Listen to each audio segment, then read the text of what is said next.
Geng, buat apa petang ni? Biasa kalau petang-petang macam ni, acik-acik semua kat luar buat apa?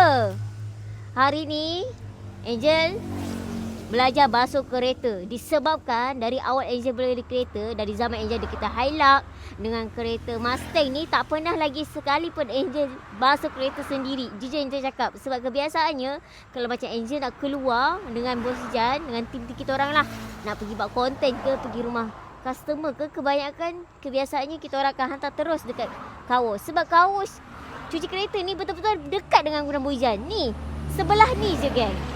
Betul hari ni Boyjan ajar Angel macam mana nak cuci kereta sendiri dengan menggunakan modal kosong. Okay? So, kebiasaannya Angel agak busy sikit sebab customer ramai dekat gudang Boyjan kan.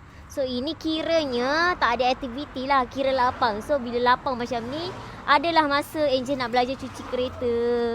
Sebenarnya dekat bahagian body dah settle lah. Tinggal bahagian tayar je. Tayar je Angel kena bersihkan. Kena cuci. Yelah, sebab kebiasaannya kalau Angel hantar cuci kereta, anggaran satu kereta dalam RM30 gitulah.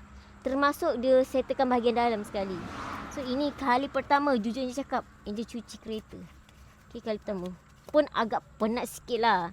Tapi tak apa, it's okay. Ini sebenarnya belajar mencuci kereta sendiri. Lagi satu bukan Angel seorang je tau.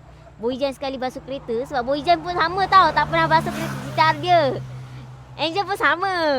Satu hari ni Angel belajar macam mana nak cuci kereta sendiri. Jeng. Bagian dalam. Lah, mana boleh macam tu? Sepan saya macam ni. Tak lah, maksudnya yang tadi tu lah. Oh. Sana. Abang.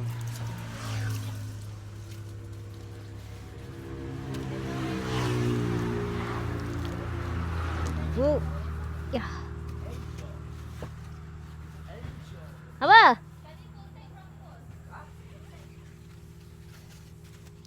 Pak. Last tayar. Basah bos, aku tukar baju. Ha? Okey. 1 minit lebih Tak lah, berapa minit aku bebel? Ha? 1 minit lebih video.